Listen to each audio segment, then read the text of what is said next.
축구장 1000개를 합친 것보다 더 거대한 땅이 있습니다. 미국 조지아주 브라이언 카운티의 붉은 흙먼지 위로 인류가 한 번도 본 적 없는 기이한 건물이 솟아오르고 있습니다. 이곳은 현대자동차 그룹의 미래이자 심장인 메타플랜트 아메리카입니다. 그런데 이 거대한 공장 안으로 들어서는 순간 여러분은 소름 끼치는 경험을 하게 될 것입니다. 그것은 바로 귀를 먹먹하게 만드는 압도적인 침묵 때문입니다. 과거 자동차 공장이라 하면 무엇이 떠오르십니까? 쇠를 깎는 날카로운 소음과 거대한 프레스 기계가 땅을 울리는 진동, 그리고 수천 명의 노동자들이 땀 흘리며 라인을 따라 움직이는 분주함이었습니다. 하지만 이곳에는 그 익숙한 인간의 냄새가 없습니다. 대신 차가운 금속성 피부를 가진 로봇들만이 유령처럼 미끄러지듯 움직이고 있습니다. 이 장면을 지켜보는 한 남자가 있습니다. 바로 현대차그룹의 정의선 회장입니다.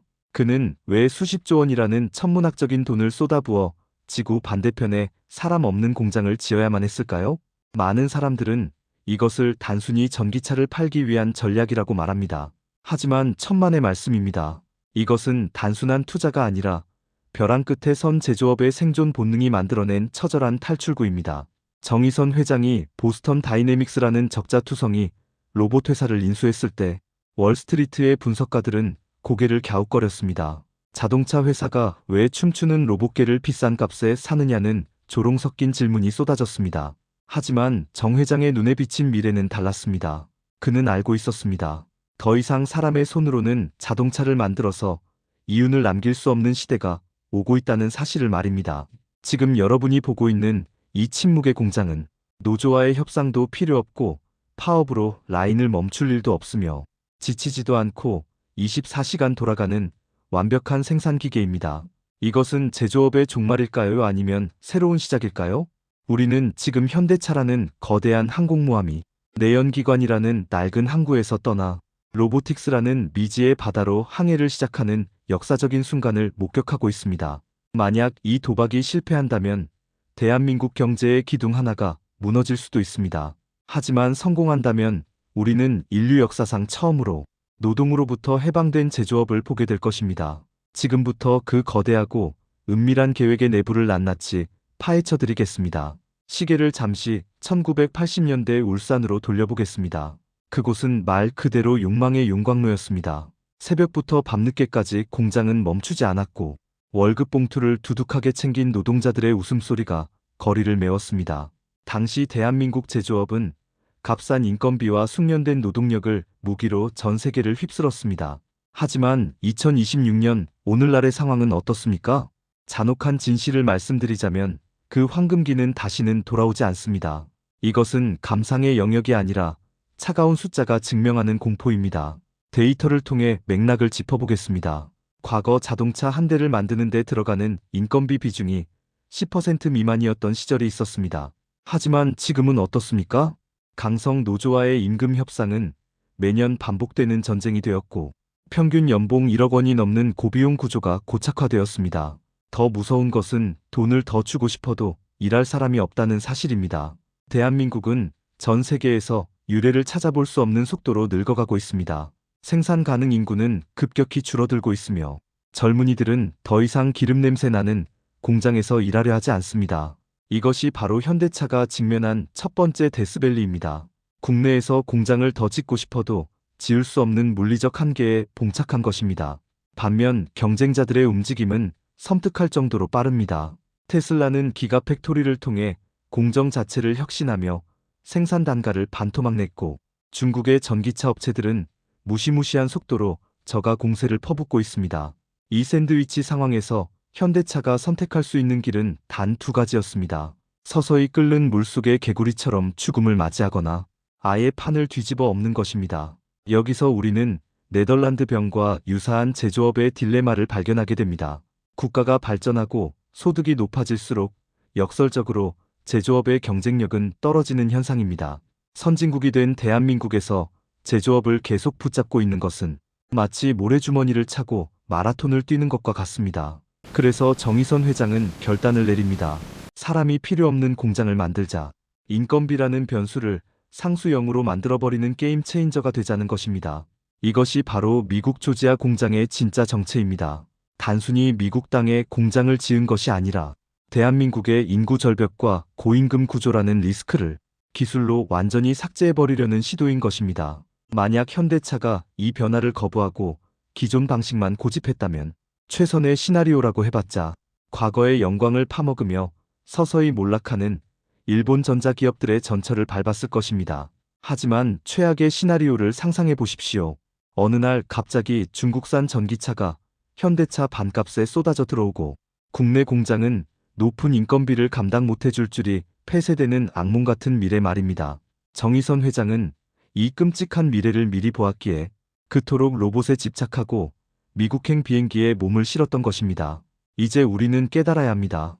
이 거대한 공장은 단순한 생산시설이 아니라 인구 소멸의 시대를 살아가는 인류가 찾아낸 슬프지만 필연적인 생존 키트라는 사실을 말입니다. 그렇다면 이 무인 공장은 도대체 어떤 원리로 돌아가는 것일까요?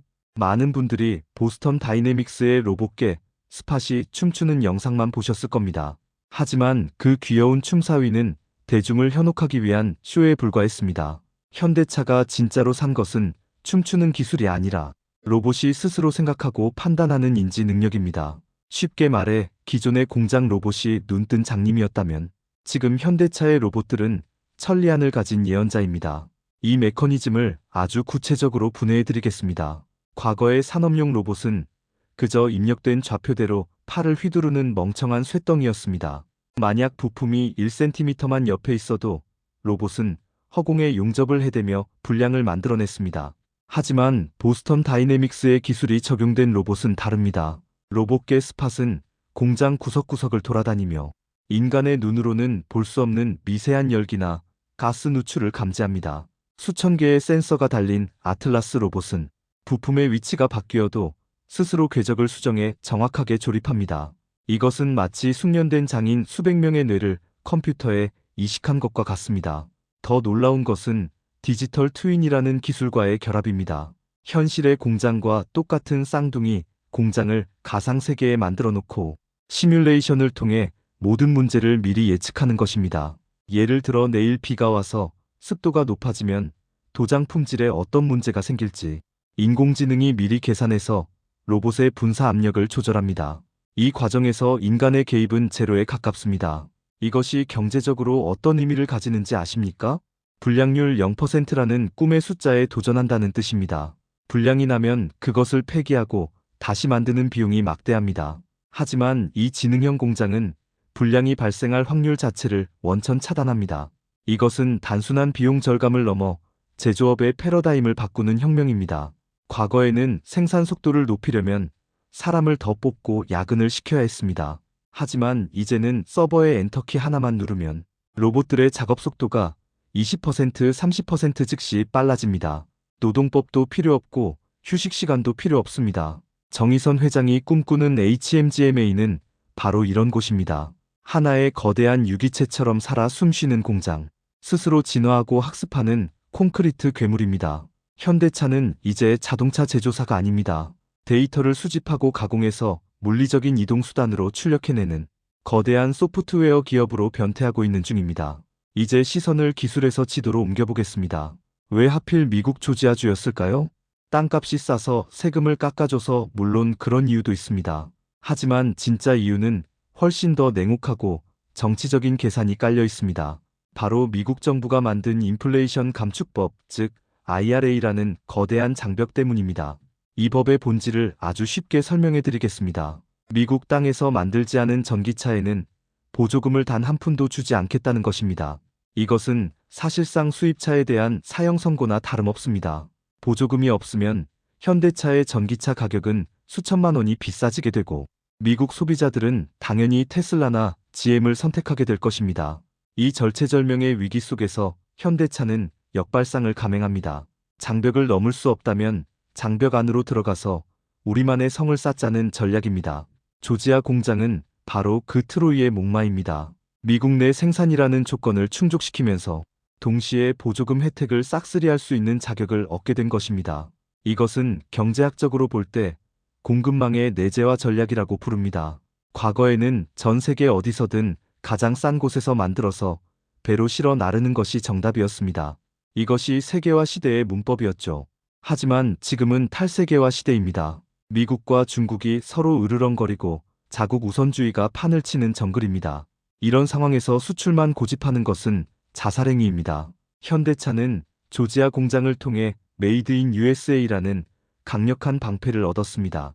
이제 미국 정치인들이 현대차를 공격하려 해도 조지아주 시민들의 일자리를 볼모로 잡고 있기에 쉽게 건드릴 수 없습니다. 이것은 고도의 정치적 보험이기도 합니다. 더 나아가 이 공장은 북미 시장 전체를 장악하기 위한 전초기지 역할을 합니다. 미국은 전 세계에서 가장 큰 자동차 시장이자 가장 까다로운 시장입니다. 이곳에서 성공하면 전 세계 어디서든 통한다는 것이 정설입니다. 조지아 공장에서 쏟아져 나올 연간 30만 대의 전기차는 단순한 이동수단이 아니라 미국 시장을 점령하기 위한 현대차의 기갑부대입니다.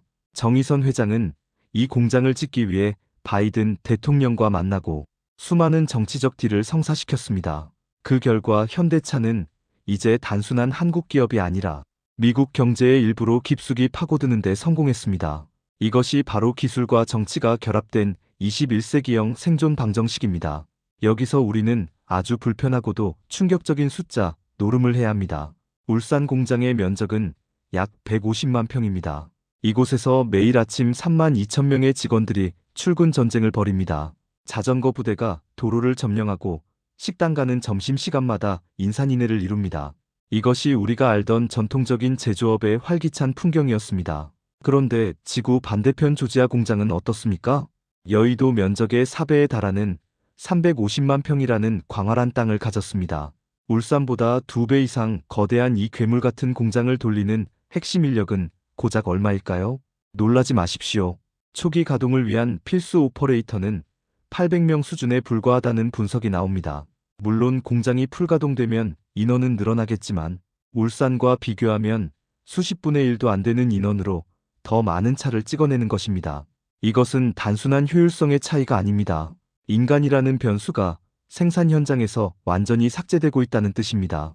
울산 공장에서는 나사를 조이는 직원의 컨디션에 따라 차의 품질이 달라졌습니다. 월요일 아침에는 불량률이 조금 높고 금요일 오후에는 생산 속도가 떨어지는 것이 상식이었습니다. 하지만 조지아의 로봇 군단에게는 월요병도 없고 숙취도 없습니다. 그저 입력된 코드에 따라 0.1mm의 오차도 없이 24시간 365일 똑같은 품질의 차를 쏟아냅니다. 이 압도적인 생산성 격차를 울산 공장이 과연 이길 수 있을까요? 냉정하게 말해서 불가능합니다. 이것은 마치 기관총을 든 군대와 활을 든 군대가 싸우는 것과 같습니다. 현대차가 미국에 짓고 있는 것은 단순한 공장이 아니라 기존 내연기관 공장들을 박물관으로 보내버릴 타임머신입니다. 지금 울산의 노동조합이 임금을 올려달라고 파업을 할 때 조지아의 로봇들은 묵묵히 차를 조립하며 그들의 일자리를 위협하고 있습니다. 이 잔혹한 격차야말로 현대차가 말하고 싶어도 차마 말할 수 없는 글로벌 생존 게임의 진짜 성적표입니다. 하지만 우리가 놓치고 있는 결정적인 디테일이 하나 더 있습니다. 바로 공장이 지역사회에 미치는 경제적 파급력 즉 낙수 효과의 실종입니다. 과거에는 현대차 공장 하나가 들어서면 그 지역 전체가 먹고 살았습니다. 직원들이 입을 작업복을 파는 가게가 생기고 퇴근 후에 삼겹살에 소주 한잔할 식당이 들어서고 그들의 자녀가 다닐 학원과 미용실이 호황을 누렸습니다. 이것이 제조업이 만드는 위대한 생태계였습니다. 하지만 조지아 공장의 현실은 어떻습니까? 로봇은 밥을 먹지 않습니다. 로봇은 머리를 자르지도 않고 회식도 하지 않습니다. 로봇이 소비하는 것은 오직 전기와 윤활유뿐입니다. 사람보다 로봇이 더 많은 공장이 들어선다는 것은 그 지역에 돈이 돌지 않는다는 것을 의미합니다. 현대차 입장에서는 인건비를 아껴서 이익을 극대화할 수 있겠지만 그 이익이 지역사회로 흘러들어가는 수도꼭지는 꽉 잠겨버린 셈입니다. 이것은 비단 미국만의 문제가 아닙니다. 앞으로 대한민국에 지어질 모든 최첨단 공장들도 똑같은 길을 걷게 될 것입니다. 우리는 일자리 창출이라는 정치인들의 구호가 얼마나 공허한 외침인지 직시해야 합니다. 현대차가 만드는 미래는 화려하지만 그 이면에는 고용 없는 성장이라는 차가운 그림자가 드리워져 있습니다. 이제 노동자는 생산의 주체가 아니라 시스템을 감시하는 관리자로 전락하거나 아예 배제될 것입니다. 이것은 블루칼라 노동자의 종말을 의미합니다. 그리고 우리에게 묻습니다. 땀 흘려 일하는 노동의 신성함이 사라진 시대에 인간의 가치는 과연 어디에서 찾아야 하는가? 이것은 경제학을 넘어선 철학적인 질문이자 우리 사회가 곧 마주하게 될 거대한 시련입니다. 그렇다면 이 거대한 변화의 끝에는 무엇이 기다리고 있을까요?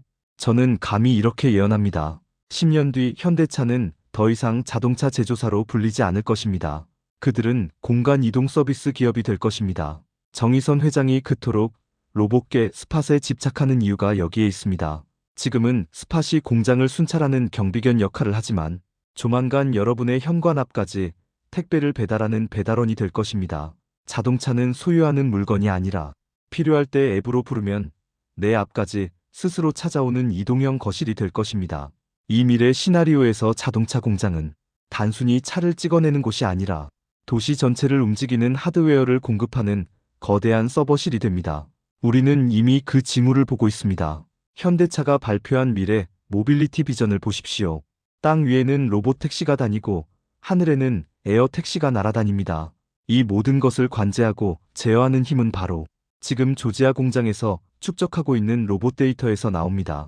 결국 자동차는 스마트폰처럼 거대한 플랫폼의 일부가 되는 것입니다. 삼성전자가 반도체로 세상을 지배했듯이 현대차는 로보틱스로 물리적 세상의 이동을 지배하려 합니다. 이것이 바로 제조의 종말이자 서비스의 시작입니다. 여러분이 타게 될 미래의 제네시스는 운전대가 없는 텅 빈 공간일지도 모릅니다. 그곳에서 영화를 보고 업무를 보는 동안 보이지 않는 로봇과 AI가 여러분을 목적지까지 데려다 줄 것입니다. 현대차의 진짜 야망은 차를 파는 것이 아니라 여러분의 이동하는 시간 그 자체를 점유하는 것입니다. 이제 결론을 내리겠습니다. 미국 조지아주 브라이언 카운티의 붉은 흙 위에 세워진 현대차 메타플랜트. 그것은 단순히 전기차를 만드는 공장이 아닙니다. 인구 소멸과 고임금의 파도를 넘기 위한 자본주의의 최첨단 방주입니다. 직원 3만 명의 울산 공장과 800명으로 시작하는 조지아 공장의 대비는 과거와 미래의 충돌이자 인간과 기술의 대결입니다. 우리는 인정해야 합니다. 더 이상 근면, 성실함만으로는 부를 창출할 수 없는 시대가 왔습니다. 로봇이 나보다 더 빠르고 더 정확하고 더 싸게 일하는 세상에서 우리의 생존 전략은 무엇이어야 할까요? 단순히 로봇을 두려워하거나 일자리를 뺏길까 전전긍긍하는 것은 하책입니다. 오히려 그 로봇을 어떻게 부리고 활용할 것인가를 고민해야 합니다. 현대차의 도박은 이미 주사위가 던져졌습니다. 그리고 그 결과는 대한민국 경제의 운명을 가를 것입니다. 이 거대한 변화의 파도 앞에서 여러분은 파도에 휩쓸리는 모래알이 되시겠습니까? 아니면 파도 위에 올라타는 서퍼가 되시겠습니까? 선택은 여러분의 몫입니다. 이 냉혹하지만 가슴 뛰는 미래를 가장 먼저 목격하고 싶다면 지금 바로 구독 버튼을 눌러 저와 함께 변화의 최전선에 서주시길 바랍니다. 여러분의 통찰력이 미래의 불을 결정합니다.